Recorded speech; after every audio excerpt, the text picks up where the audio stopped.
नमस्कार, मैं हूं राहुल सिन्हा। सत्ता के सभी न्यूज मित्रों का स्वागत है।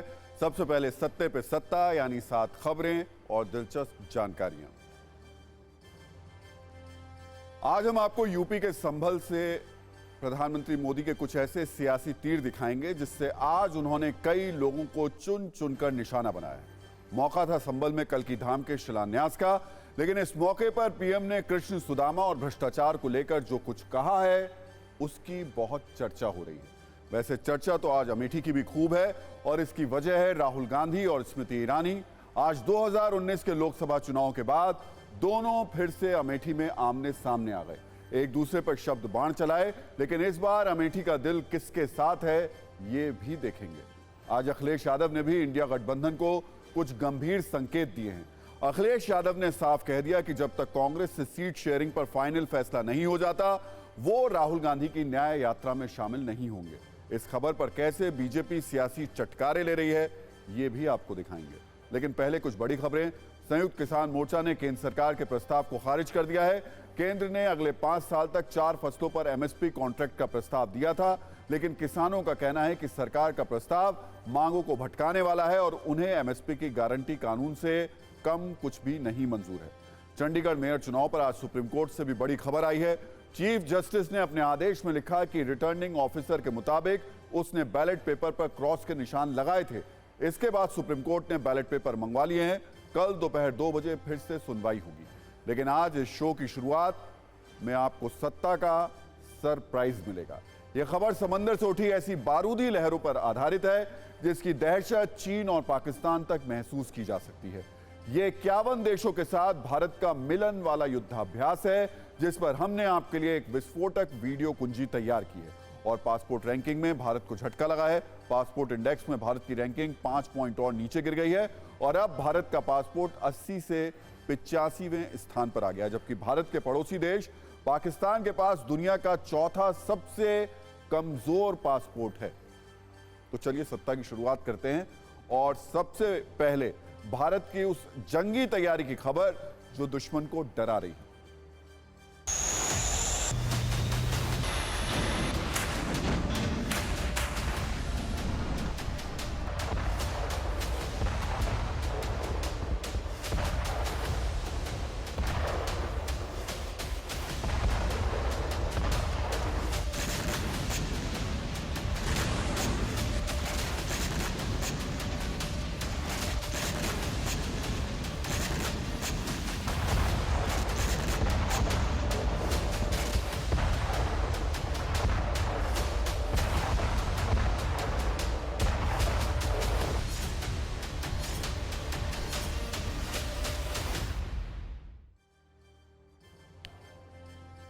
किसी चीज की सत्ता तब तक बरकरार रहती है जब तक उसमें शक्ति और गुणवत्ता रहती है, और यह नियम हर किसी पर लागू होता है, चाहे कोई इंसान हो, कोई देश हो, कोई संगठन हो या फिर कोई घातक हथियार हो। अगर आप किसी देश में कोई हथियार खरीदें और वो हथियार युद्ध में किसी विदेशी मैदान में फिसड्डी साबित हो जाए तो जाहिर है आप या तो जल्द से जल्द उससे छुटकारा पाना चाहेंगे या फिर उसकी कमियों को तुरंत दूर करके उसे अपग्रेड करना चाहेंगे।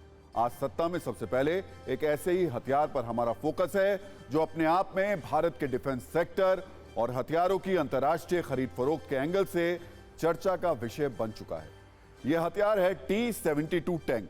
टीवी स्क्रीन पर जो तस्वीरें आप देख रहे हैं ये इस टैंक के बूढ़े होने, थके होने या फिर कहें तो आज के वक्त के हिसाब से शक्तिहीन होने का वीडियो प्रमाण है। ये टैंक पिछले 55 सालों से सेवा में है, लेकिन जो तस्वीरें बता रही हैं इससे ऐसा प्रतीत हो रहा है कि इसकी उम्र इसके नाम के साथ मैच कर रही है। T-72 टैंक किसी 72 साल के सिपाही की तरह युद्ध में व्यवहार कर रहा है। इस टैंक की नष्ट होती जो तस्वीर आप टीवी स्क्रीन पर देख रहे हैं ये रूस यूक्रेन युद्ध की है।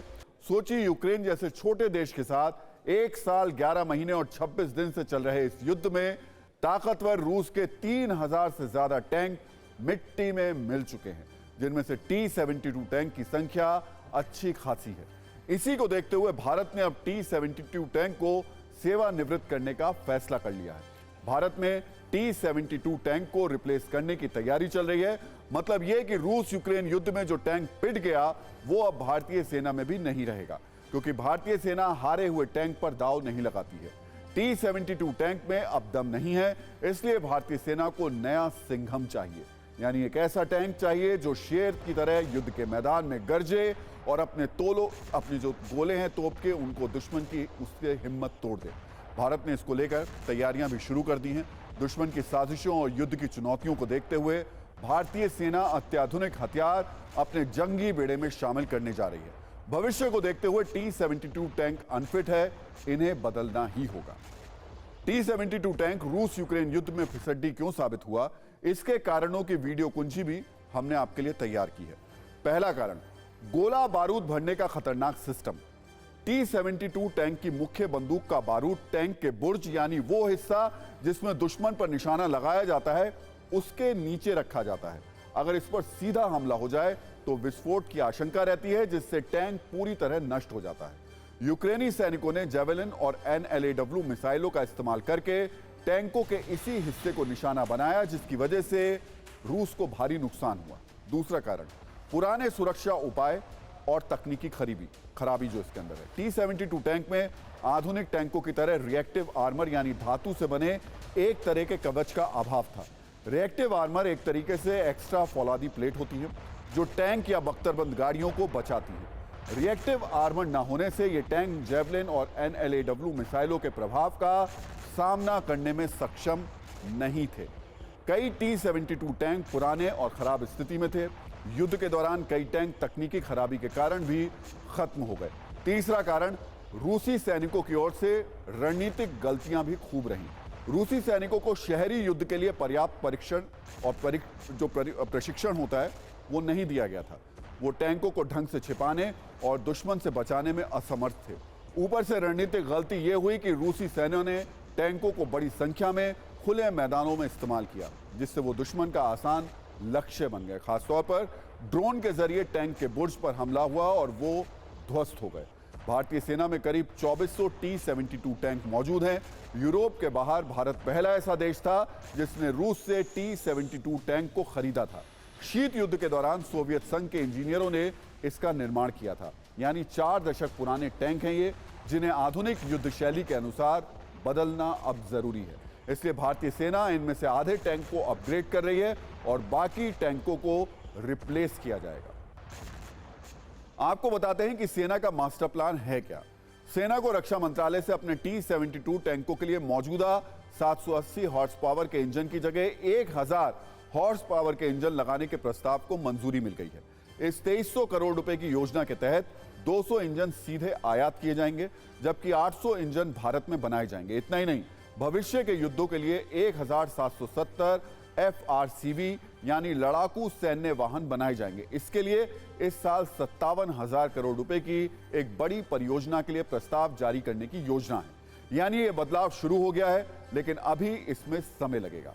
T-72 टैंक को रिप्लेस करने की एक मजबूरी यह भी है कि इसे अपग्रेड करने के लिए फ्रांस, पोलैंड और रूस भेजना पड़ता है, जो काफी खर्चीला पड़ता है।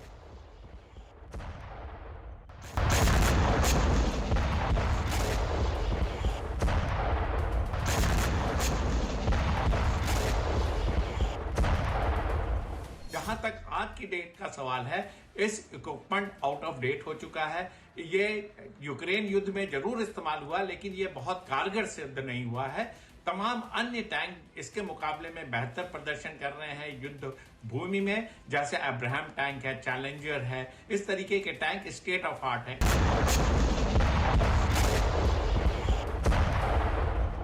इसको धीरे धीरे रिप्लेस किया जा रहा है। ये most likely T-80, 90 Arjun tank और तमाम नए टैंक जिसमें T-14 अर्माडा टैंक भी शामिल है, उससे रिप्लेस किया जाएगा। एक ये लॉन्ग प्रोसेस है। इंटरिम मेजर के लिए इसके इंजन को ओवरऑल किया जा रहा है, इसके इंजन का हॉर्स पावर बढ़ाया जा रहा है, जैसे कि ये हिंदुस्तान आर्मी में ज्यादा देर तक सर्विसेज दे सके और धीरे धीरे इसको रिप्लेस किया जा सके। आज से करीब 2 साल पहले TV9 भारतवर्ष की टीम राजस्थान के बीकानेर में अभ्यास क्षेत्र में पहुंची थी, जहां T-72 टैंक अपना पराक्रम दिखा रहा था। सैन्य सत्ता के वीडियो एल्बम से हमने T-72 वाली एक विशेष रील तैयार की है। वो रूस यूक्रेन युद्ध से पहले का दौर था और अब युद्ध क्षेत्र में इस टैंक की कमियां उजागर तब उस वक्त नहीं हुई थी। 2 साल में इस टैंक के लिए समय का चक्र घूम चुका है। बदलाव की सृष्टि और टेक्नोलॉजी का नियम है, इसलिए भारत जरूरी बदलाव कर रहा है।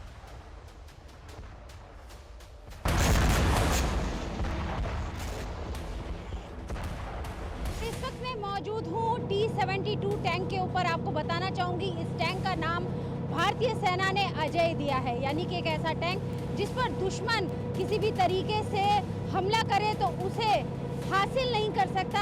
अजय टैंक इसे कहा जाता है। हिंदुस्तान की ताकत पेश करता हुआ ये टैंक बेहद खास है।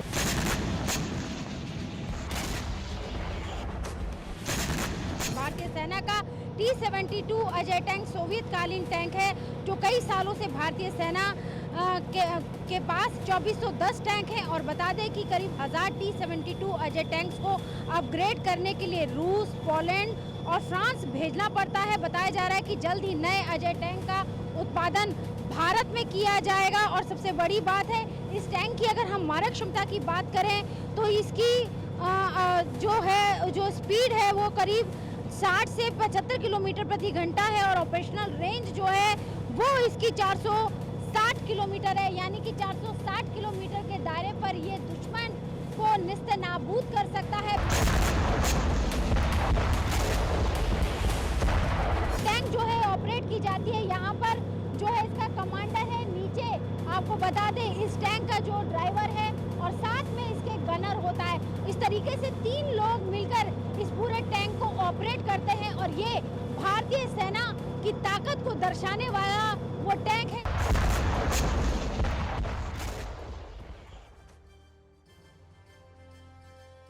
तो पुतिन के पास टैंक T-72 की पराजय की कहानी आपको वीडियो के साथ दिखा देते हैं। अब आपको बताते हैं कि जिस टैंक को पुतिन ने यूक्रेन के खिलाफ युद्ध में गोले बरसाने के लिए भेजा था, वो कैसे युद्ध में यूक्रेन के हथियारों के सामने मिट्टी में मिल गया।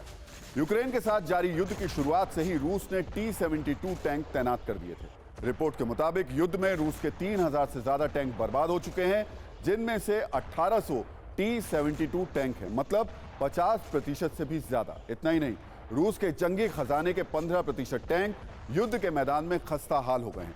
सोशल मीडिया पर टैंकों के ध्वस्त होने की कई विस्फोटक और विनाशक तस्वीरें भी वायरल हो रही हैं, जिनमें रूसी टैंकों की हालत बहुत बुरी नजर आ रही है। और इस पर नजरिया 9 ये कि कुल मिलाकर इस खबर का अगर हम नजरिया 9 कहें कि रूस के टैंकों की बिखरी हुई लाशें देखना एक संकेत था जिसे भारत ने नोट किया और युद्ध स्तर पर अपग्रेड किए। अगर दूसरों की गलती से सबक लिया जाए तो उसे चतुराई ही कहते हैं। भारत पहले से ही बूढ़े T-72 टैंकों में बदलाव कर रहा है। अपग्रेड एंड रिप्लेस प्रोग्राम के तहत ये काम लगातार जारी है। और सत्ता में अब भारत की एक और रक्षा शक्ति की बात करते हैं, जिसकी बारूदी झलक इस वक्त विशाखापट्टनम के पास समंदर में देखी जा सकती है। आज से भारतीय नौसेना का सबसे बड़ा सैन्य अभ्यास शुरू हो रहा है। नाम है मिलन 24। ये कितना बड़ा महामिलन है, इसका अंदाजा आप इसी से लगा सकते हैं कि नेवी ड्रिल में 51 देशों की नौसेनाएं शामिल हो रही हैं। 27 फरवरी तक मिलन 24 का 12वां एडिशन चलेगा। इस दौरान अमेरिका, ऑस्ट्रेलिया, जापान जैसे ताकतवर देशों के जहाज पानी पर पराक्रम दिखाएंगे, बारूद बरसाएंगे। भारतीय नौसेना का महाबली INS विक्रमादित्य और INS विक्रांत भी समंदर की लहरों पर अपनी ताकत का ट्रेलर देगा। इस अभ्यास का पूरा नाम है मल्टीलेटरल नेवल एक्सरसाइजेज मिलन 2024। हाल ही में अरब सागर के कॉमर्शियल कॉरिडोर पर ड्रोन हमलों ने दुनिया की चिंता बढ़ा दी थी, जिसे देखते हुए मिलन युद्धाभ्यास में नौसेनाएं ड्रोन हमलों से बचने का अभ्यास करेंगी।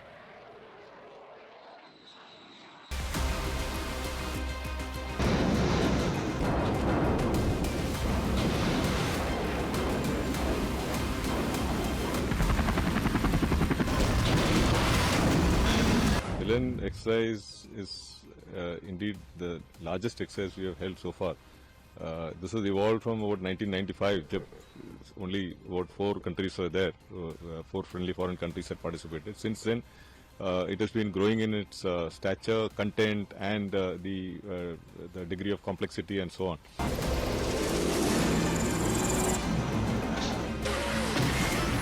This time we have invited about 58 countries, and we've got response from more than 50 countries, and about 18 warships and aircraft are likely to participate over and above our own ships and ships, submarines and aircraft.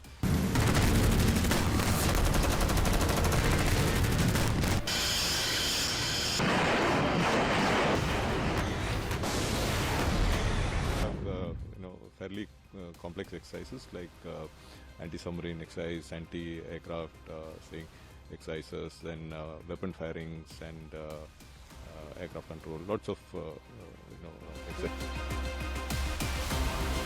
China की expansionism जो विस्तारवादी नीति है, जो उनकी string of pearls के रूप में वो जो घेराबंदी कर रहे हैं हमारे इंडियन ओशन में, या जहां भी वो नए नए बेस बना रहे हैं, उनको काउंटर करने के लिए एक कॉमन फ्रंट जैसे क्वाड हुआ, या हम सिंपोजियम करते हैं, नेवल सिंपोजियम हम करते हैं, मिलान एक्सरसाइज, मालाबार एक्सरसाइज, ये सब दूसरे नौसेनाओं को एक साथ लाकर आपस में इंटर ऑपरेटिविटी के लिए एक्सरसाइज करें, और ये मिलान 2024 इसका एक बहुत बड़ा अच्छा प्लेटफॉर्म माना जा रहा है।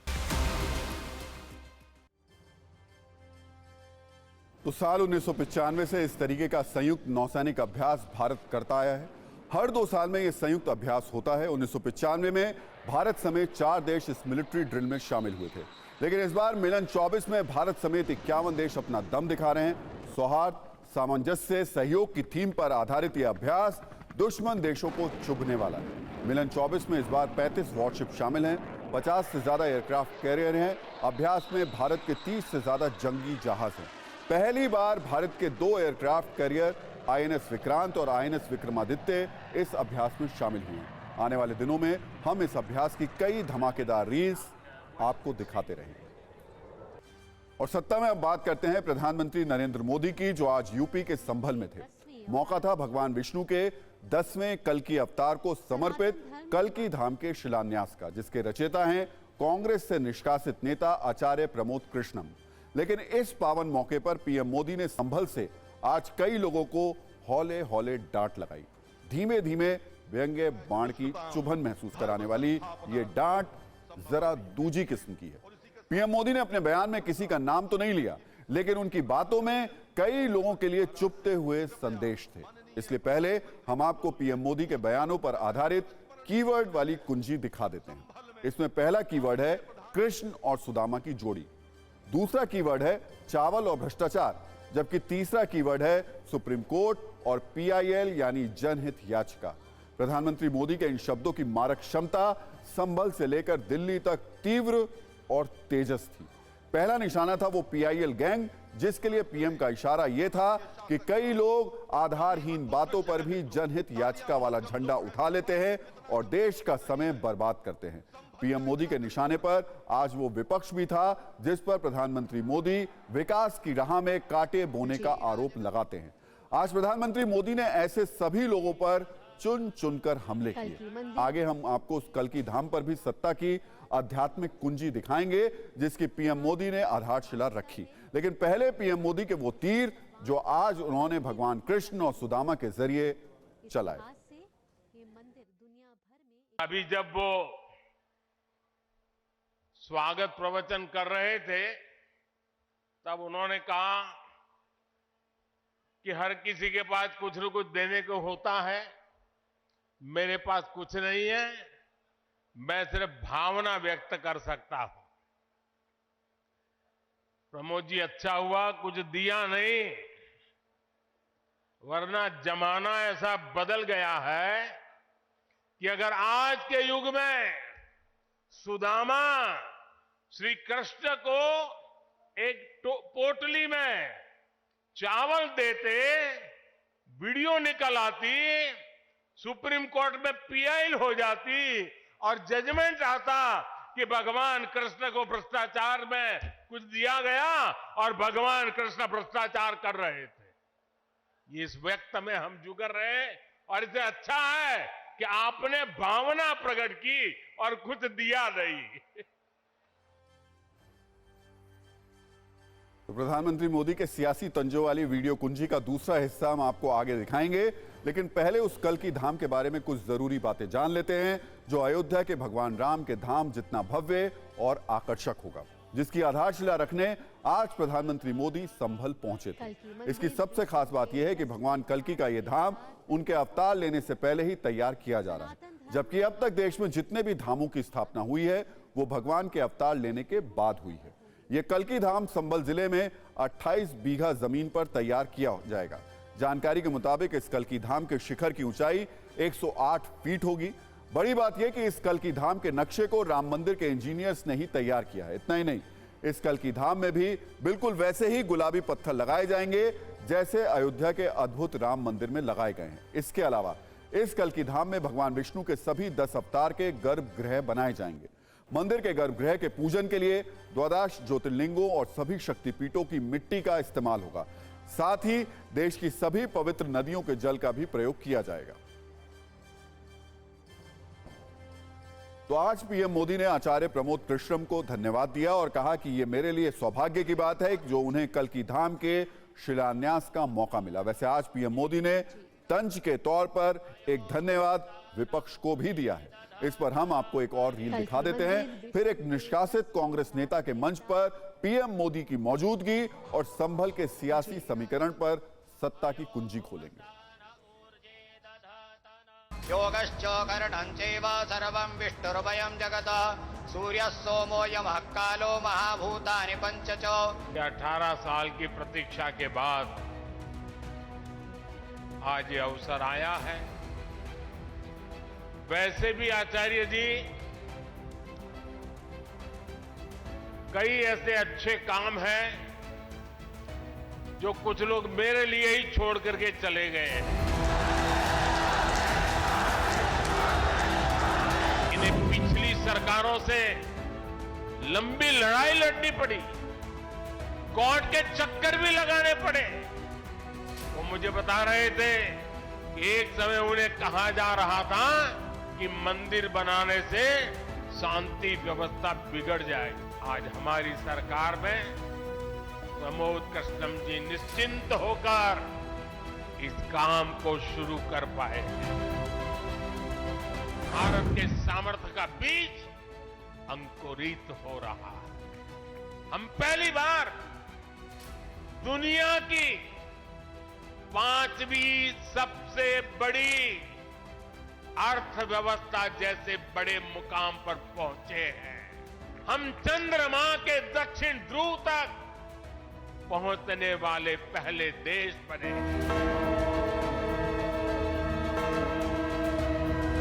ये परिवर्तन प्रमाण है साथियों, और प्रमाण इस बात का है समय का चक्र घूम चुका है।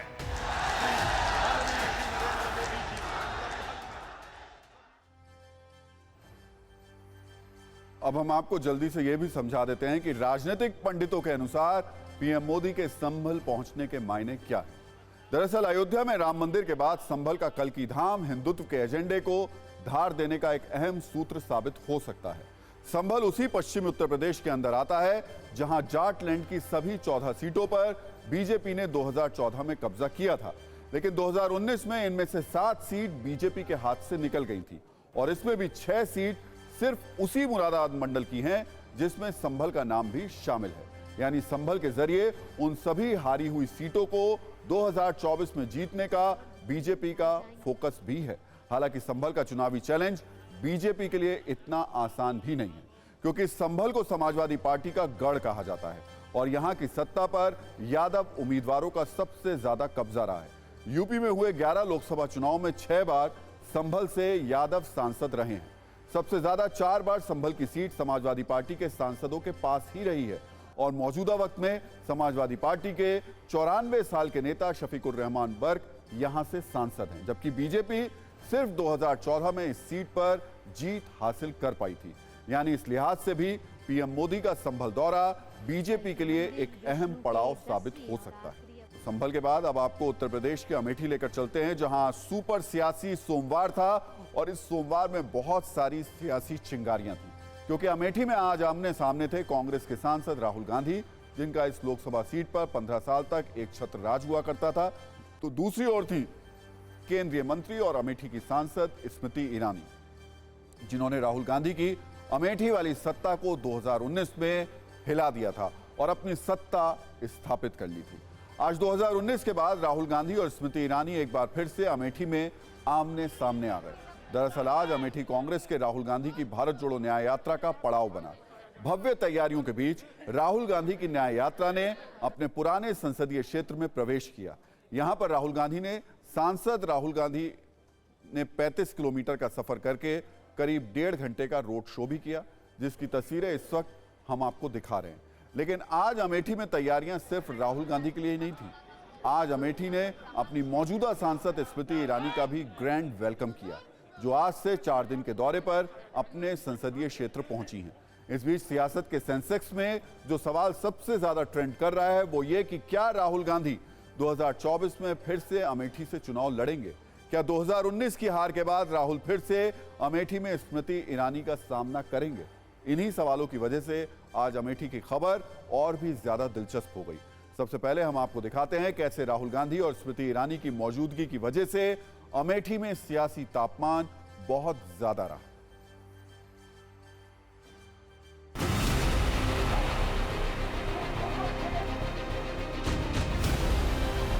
आज जो लोग अमेठी को सत्ता का केंद्र मानते थे लेकिन सेवा नहीं देते थे, वो जब गाजे बाजे की तरह आए तो अमेठी के नागरिक उनके स्वागत के लिए अनुपस्थित रहे। उन्हें ना था, दिन भर कुछ लम्हे बिताकर यहाँ से गुजर गए। इतनी तो क्या बेरुखी अमेठी से। अमेठी आया हूँ, इतने प्यार से आपने मेरा स्वागत किया। पुराना रिश्ता है हमारा, प्यार का रिश्ता है, मोहब्बत का रिश्ता है। इसके लिए आप सबको दिल से धन्यवाद। नमस्कार। राम भक्तों का आक्रोश, अमेठी में जो लोग विकास से वंचित रहे उनका गुस्सा आज गांधी खानदान की यात्रा के लिए सूनी सड़कों में परिवर्तित हुआ। माहौल ऐसा कि रायबरेली की सीट भी परिवार ने छोड़ दी। आपने राम मंदिर का फंक्शन देखा ना, धूमधाम से हुआ, देखा ना। उसमें आपने किसी दलित को देखा? आपकी राष्ट्रपति, हमारी राष्ट्रपति आदिवासी है, उनको अंदर नहीं आने दिया।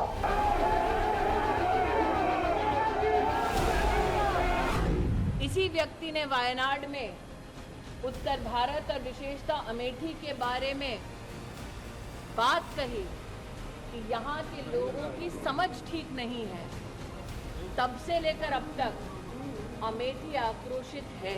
आपके साथ उनका गहरा संबंध है, प्रेम है, आप सबको जानते हैं और हम आपके साथ हमेशा रहे हैं, आज भी रहेंगे, कल भी रहेंगे, हमेशा के लिए आपके साथ रहेंगे।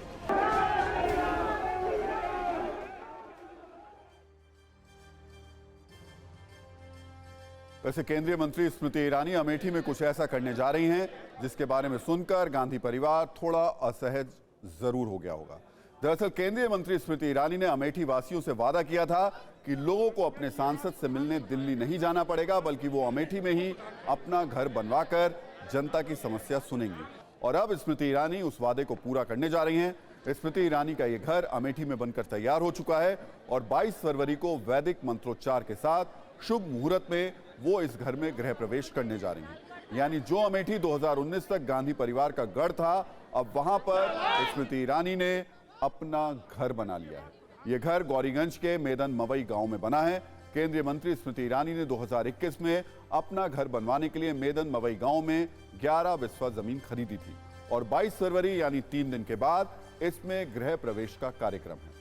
यानी इसके जरिए स्मृति ईरानी ने अमेठी में बने रहने का संदेश दे दिया है। हालांकि 2024 के लोकसभा चुनाव में अमेठी पर कांग्रेस का क्या स्टैंड है, ये अब तक क्लियर नहीं हो पाया है। और अब सत्ता में आज अमेठी के कुछ राजनीतिक पन्नों को भी पलटना जरूरी है, क्योंकि इन पन्नों में करीब 40 वर्षों तक एक लोकसभा सीट पर कांग्रेस के वर्चस्व की कहानी है और फिर एक झटके में हाथ से निकली वो सत्ता भी है, जिसकी डोर स्मृति ईरानी के अब हाथों में है। दरअसल अमेठी को कभी कांग्रेस का राजनीतिक किला कहा जाता था। वर्ष 1967 में अमेठी को पहली बार एक लोकसभा सीट बनाया गया था। यहां नेहरू गांधी परिवार की तरफ से पहली बार संजय गांधी ने 1977 में चुनाव लड़ा, लेकिन वो हार गए थे। वर्ष 1980 में संजय गांधी ने अमेठी से फिर चुनाव लड़ा, लेकिन इस बार उनकी जीत हुई और तब उन्होंने जनता पार्टी के रविंद्र प्रताप सिंह को हराया था।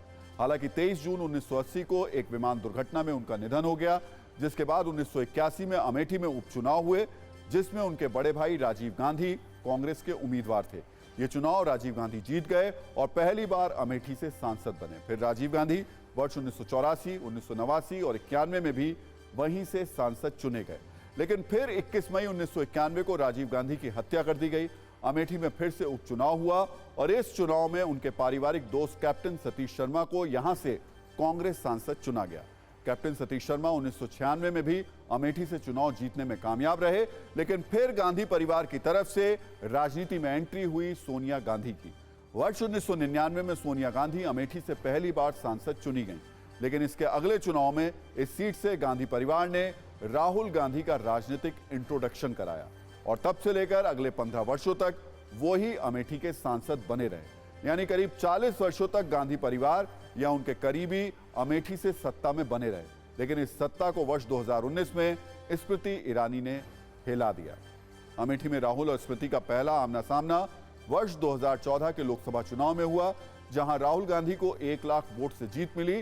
हालांकि पिछले 2 चुनाव के मुकाबले जीत का यह अंतर कम हो गया था, जो कांग्रेस के लिए अच्छा संकेत नहीं था। लेकिन कांग्रेस को जिस बात की आशंका थी, वो बात वर्ष 2019 के चुनाव में सच साबित हो गई, क्योंकि इस लोकसभा चुनाव में स्मृति ईरानी ने राहुल गांधी को करीब 55,000 वोट से हरा दिया और कई दशकों के बाद अमेठी में सबसे बड़ा उलटफेर हो गया। लेकिन इस बार अमेठी में क्या होगा? क्या फिर से राहुल और स्मृति का आमना सामना होगा? ये सवाल अभी भविष्य की बात है, लेकिन इसका जवाब भी जल्द ही मिल जाएगा। और सत्ता में अब बात करते हैं चंडीगढ़ मेयर चुनाव की। ये चुनाव तो वैसे चंडीगढ़ में हुआ, लेकिन गड़बड़ी के आरोपों, दल बदल, सुप्रीम कोर्ट की सख्त टिप्पणी, इन 3 वजहों से पूरे देश में इस चुनाव की चर्चा हो रही है। आज भी सुप्रीम कोर्ट ने इस मामले में सख्त टिप्पणी की, कई तरीके के सवाल उठाए। सबसे ज्यादा सवाल उन 8 बैलेट पेपर को लेकर उठे जिन पर निशान लगाए गए थे। आज की सुनवाई में 3 चीजें अहम रही। पहली ये कि मेयर चुनाव के लिए नए रिटर्निंग ऑफिसर की नियुक्ति होगी। आज सुप्रीम कोर्ट ने रिटर्निंग ऑफिसर अनिल मसीह की बयान भी रिकॉर्ड किए। दूसरी बात यह कि सुप्रीम कोर्ट ने पंजाब और हरियाणा हाईकोर्ट से मेयर चुनाव के बैलेट पेपर मंगवाए। तीसरी अहम बात यह कि मतगणना का पूरा वीडियो भी मंगाया गया है। अदालत कल दोपहर 2 बजे मामले पर सुनवाई करेगी। तो देखिए, इस सब के बीच में सत्ता में आज का टाइम खत्म हो गया, लेकिन अपने सभी न्यूज मित्रों से हमारी न्यूज रिक्वेस्ट है कि वो सत्ता की न्यूज रील्स को ज्यादा से ज्यादा शेयर करें और अपने सुझाव हमें व्हाट्सएप जरूर करें।